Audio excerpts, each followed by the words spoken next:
Bismillahirrahmanirrahim. Assalamualaikum warahmatullahi wabarakatuh. Kita kembali bertemu di acara kajian tafsir Al-Quran dalam pendekatan sosial dan budaya. Kali ini saya akan mencoba mengkaji salah satu surat di Al-Quran, yaitu surat Al-Imran, tepatnya surat 3 dan 4. Kira-kira apa yang bisa kita pelajari di sini. Bismillahirrahmanirrahim. Alif Lam Mim. Allahu la ilaha illa huwal hayyul qayyum. Jadi Alif Lam Mim tentunya tidak ada yang tahu maknanya.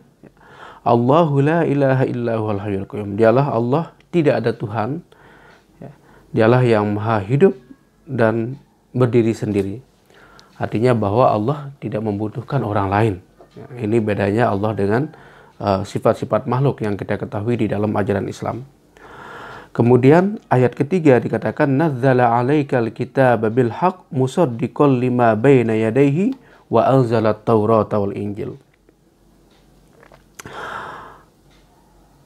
Kami turunkan kepadamu Muhammad Alkitab bil haqq, sebenar-benarnya.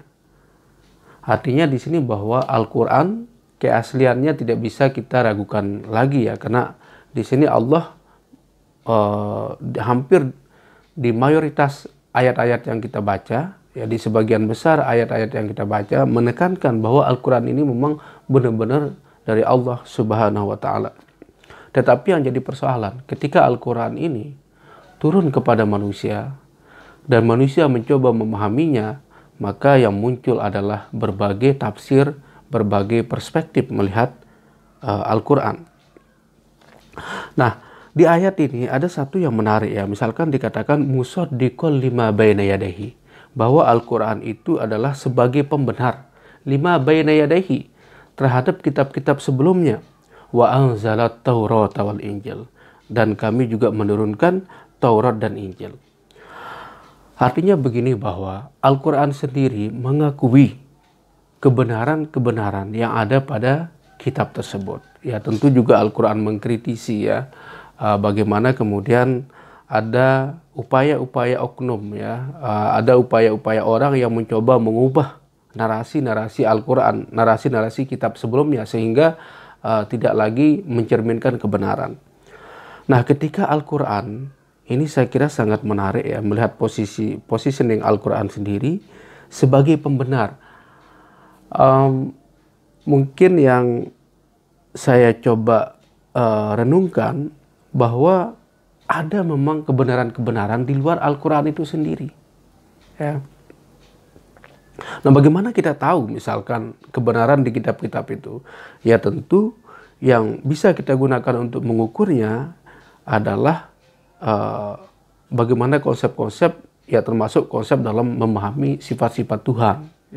Ini saya kira banyak sekali perdebatan-perdebatan yang muncul sehingga orang membagi, misalkan ada kategori agama-agama samawi, kemudian ada juga agama yang dianggap bukan dari wahyu.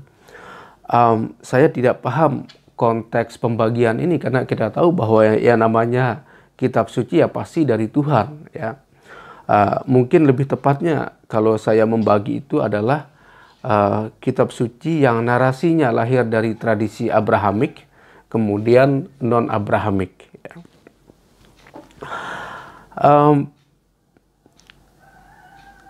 Nah, Allah juga mengakui kebenaran Taurat dan Injil di ini Al-Quran sendiri.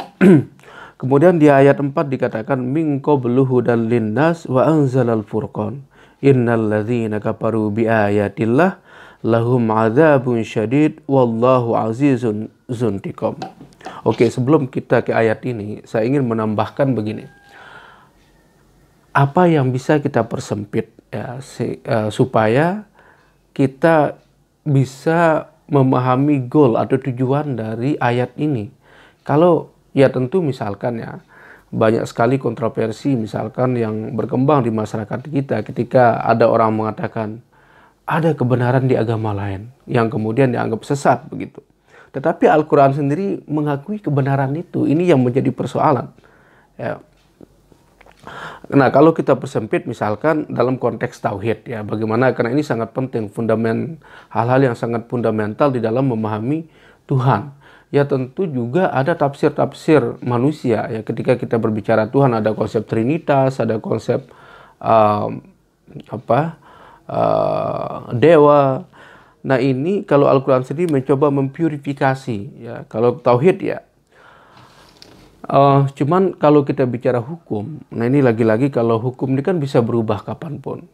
Nah, substansi dari ajaran-ajaran Al-Quran yang bersifat ketauhidan, inilah yang kemudian tetap dipertahankan oleh Al-Quran dan mengakui kebenaran di agama-agama lain, begitu. Ini yang saya pahami. Nah, kemudian apa yang dikatakan oleh Allah? Ya, Allah menyebutnya bahwa selain kitab-kitab besar, ya, Taurat dan Injil, ada juga kitab-kitab kecil yang mungkin sifatnya fatwa, ya, mushaf, ya, kalau kita baca di istilah Islam. Kata Allah bahwa Allah menurunkan Al-Furqan. Ya. Jadi para ulama sepakat Al-Furqan ini adalah kitab yang membedakan mana yang benar, mana yang salah. Ya. Jadi ini sebelum Al-Quran, dan juga ya bisa jadi sebelum At-Taurat dan Injil ada kitab-kitab Al-Furqan. Kata Allah, innal ladzina kafaru bi ayatillah lahum adzabun syadid wallahu azizun dzuntiqam. Bahwa sebenarnya yang dilarang itu adalah orang-orang yang mengingkari ayat-ayat Tuhan tersebut. Ya. Dalam artian, ketika misalkan sikap kita dalam beragama, ya, kalau kita berpatokan pada ayat ini, kita tidak bisa menghakimi semua agama itu sesat. Ya. Ada kebenaran di sana. Nah, kalau misalkan terjadi perbedaan penafsiran, ya, atau perbedaan konsep di dalam melihat ketuhanan, nah ini yang kemudian diluruskan oleh Al-Quran. Dan saya yakin sepertinya semua agama bisa memahami itu. Oke, para pemirsa, saya kira itu kajian kita pada pagi hari ini. Assalamualaikum warahmatullahi wabarakatuh.